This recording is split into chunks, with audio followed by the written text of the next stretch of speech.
Raja kembali bertanya kepada ibunya, "Ibu, gadis seperti apa yang ibu carikan untukku? Kenapa tinggalnya di desa kecil dan terpencil seperti ini, Bu?" Ibunya berkata, "Tidak penting seberapa kecil desanya, tapi yang terpenting seberapa besar hatinya, Nak."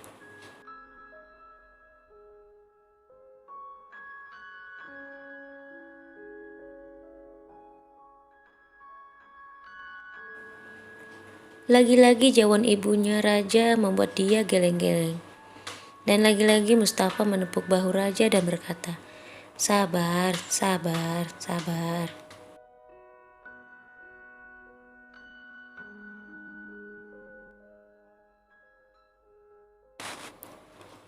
Setelah melewati jalan yang begitu panjang dan melelahkan, akhirnya tibalah mereka di sebuah rumah kayu yang cukup besar. Di sekelilingnya terdapat beraneka macam tanaman.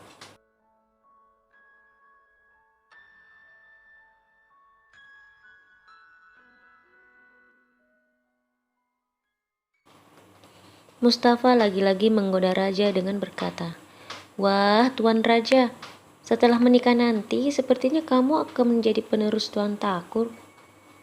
Mendengar ucapan Mustafa, Raja menyikut lengan Mustafa hingga dia meringis kesakitan.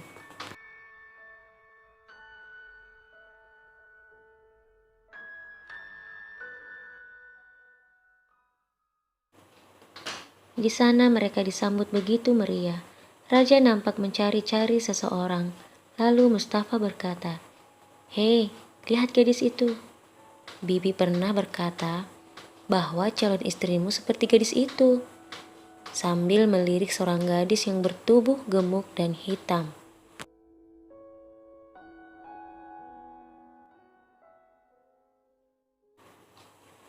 Kali ini Raja diam saja dengan sikap Mustafa yang terus menggodanya. Tapi saat mereka dipersilakan masuk, diam-diam Raja membalasnya dengan menyembunyikan salah satu sepatu Mustafa.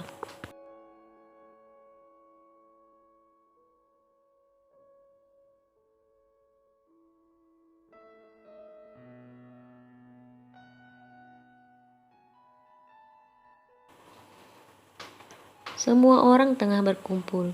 Diam-diam Raja nampak sedang mencari sesuatu. Mustafa tahu apa yang dicari oleh Raja. Lalu dia berkata, "Kenapa masih penasaran juga? Bukannya tadi sudah kuberitahu?"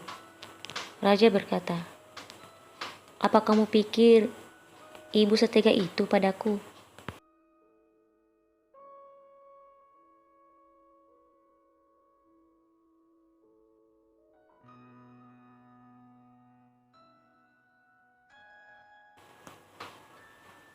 Tidak lama kemudian ibu Raja berkata, "Bisakah kami melihat calon menantu kami?"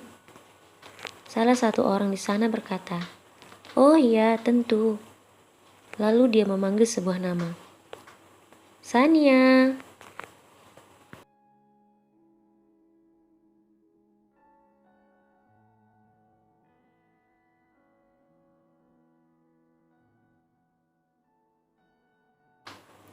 Tidak lama kemudian keluarlah seorang gadis, dan semua mata tertuju pada gadis itu.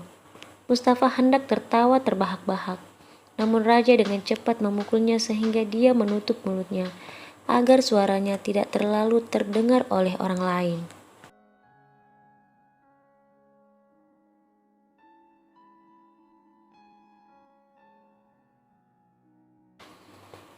Raja memberi kode pada ibunya yang duduk tak jauh darinya. Namun ibunya hanya meliriknya, setelah itu kembali melihat gadis itu, yang tak lain gadis yang ditunjukkan Mustafa pada Raja ketika mereka tiba tadi di luar. Gadis yang bertubuh gemuk dan hitam. Ingin rasanya Raja keluar dan berlari kembali ke rumah. Namun lagi-lagi Mustafa berkata sambil menepuk bahunya, "Kuat, kuat, kuat," sambil terus menahan tawa.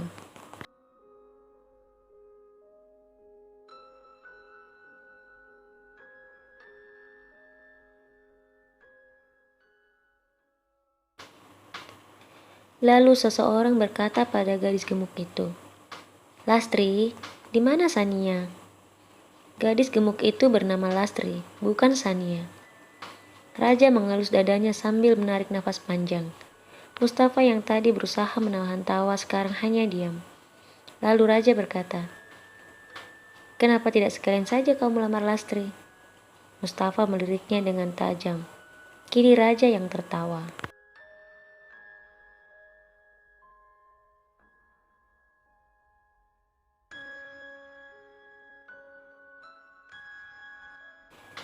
Kemudian keluarlah seorang gadis berbaju biru.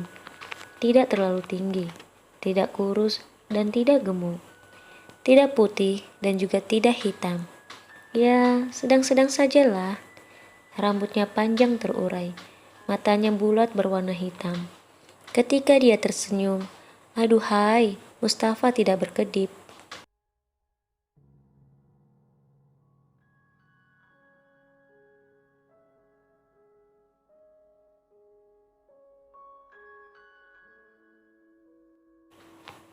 Melihat ekspresi Mustafa seperti itu, Raja mencubit sepupunya itu.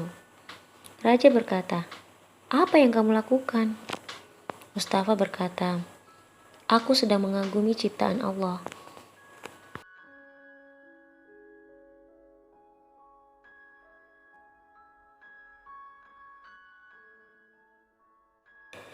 Gadis itu duduk sedikit berlindung di balik seorang ibu-ibu. Lalu seorang bapak berkata, "Ini dia keponakan kami, Sania. Dia sudah tidak punya ayah dan ibu lagi sejak usianya 5 tahun. Tetapi bagi kami, Sania adalah anak kami. Ibunya adalah adik kandungku. Dia dan suaminya meninggal dalam kecelakaan."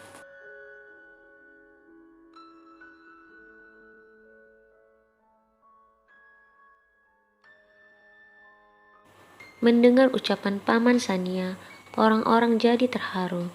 Terlebih Mustafa, tiba-tiba meneteskan air mata. Raja berkata, "Apa-apaan kamu ini? Laki-laki kenapa menangis?"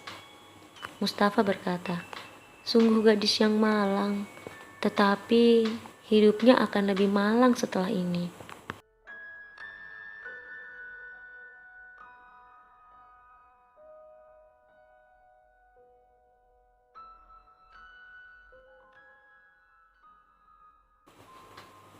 Raja bingung dan berkata, "Apa maksudmu?" Lalu Mustafa berkata sambil terus menangis, "Saat ini hidupnya sudah malang tanpa kedua orang tuanya. Tetapi setelah menikah denganmu, hidupnya akan lebih menyedihkan lagi."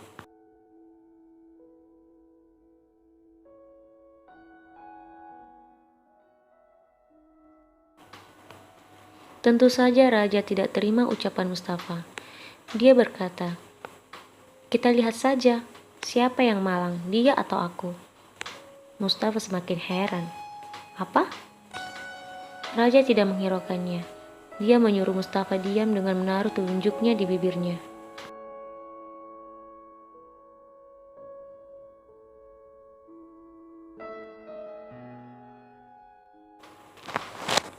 Setelah proses lamaran dilaksanakan, Ibu Raja berkata bahwa beberapa hari yang akan datang mereka akan melangsungkan pertunangan.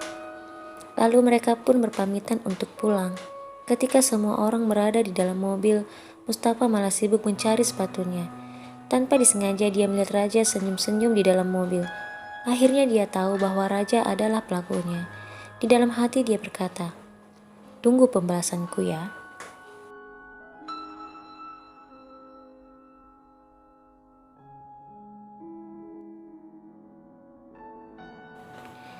Di sepanjang jalan, Raja dan Mustafa hanya terdiam. Lalu Ibu Raja berkata, "Bagaimana, Nak? Sania gadis yang cantik, bukan?" Raja terlihat sedang berpikir lalu berkata, Tidak juga, biasa saja." Lalu Mustafa berkata, "Oho, benarkah itu Tuan Raja?" Raja membelakangi Mustafa dan berkata, "Apaan sih?"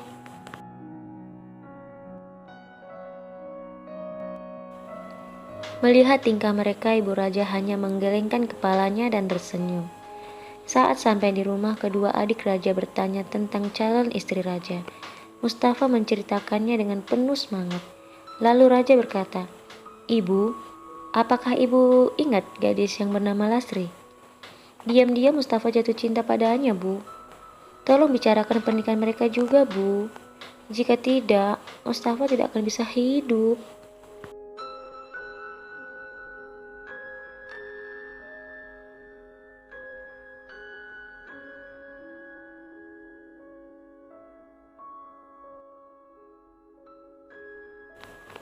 Mendengar ucapan raja, Mustafa berdiri dan hendak menghajarnya. Namun dengan cepat raja berlari. Mustafa tidak mau kalah. Dia mengejar raja sampai terdengar mereka sedang berlarian di lantai 2 rumahnya itu. Semua orang tertawa melihat tingkah mereka. Ibu raja berkata sambil tersenyum, "Mereka tidak berubah, masih seperti dulu waktu mereka anak-anak."